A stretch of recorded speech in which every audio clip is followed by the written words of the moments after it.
বাসার ভিতরে থাকলে ঠিক করে কারেন্ট থাকে না, ল্যাবরেটরিতে রিসার্চ করতে বললেও দেখি কি কারেন্ট থাকে না, টিউশনির যাই হ্যানেও দেখি কি কারেন্ট থাকে না, ক্লাসরুমে ক্লাস করতে যাই হে সময় দেখি কারেন্ট থাকে না। কারেন্টের ওপর ত্যাক্ত বিরক্ত হইয়া মাঝে মাঝে মন চাই সব খাম্বা টম্বা বাইরে গেলাই।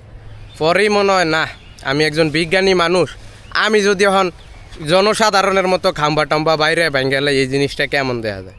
একজন বিজ্ঞানী হিসেবে আমার দায়িত্ব যে আসলে কারেন্টের সমস্যাটা কি, এর বিকল্প কোনো সমাধান আছে কি না সেটা বার করা।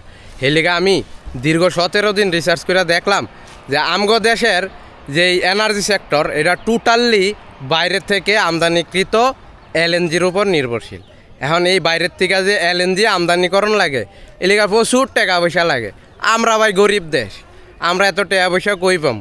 আর আমরা যেইভাবে কারেন্টের অপচয় করি, লাইট ফ্যান টিভি এইসব চালায়া একদিকে জায়গা, এইদিকে তো কারেন্ট এমনিই বেশি লাগে।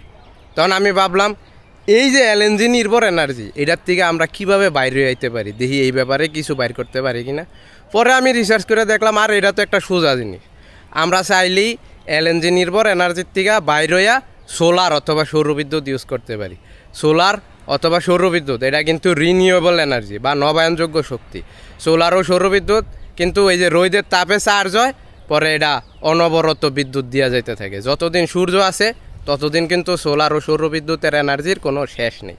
তাইলে আমরা হাতের মুঠায় যদি মনে করেন রিনিউয়েবল এনার্জির সোর্স থাকে, আমরা সেইটা ইউজ না কইরা কি লিগা বাইরের থেকে টাকা পয়সা দিয়া এই ঋণ কইরা এলএনজি আনমু, সেই এলএনজি দিয়ে আমরা আমগো কারেন্ট চালামু। এই লিগে একজন বিজ্ঞানী হিসেবে একটা কথা কই, সেটা হইলো এই যে কারেন্টের সমস্যার উপর হতাশ না হইয়া বাস্তবতা মাইনা নিতে হইব।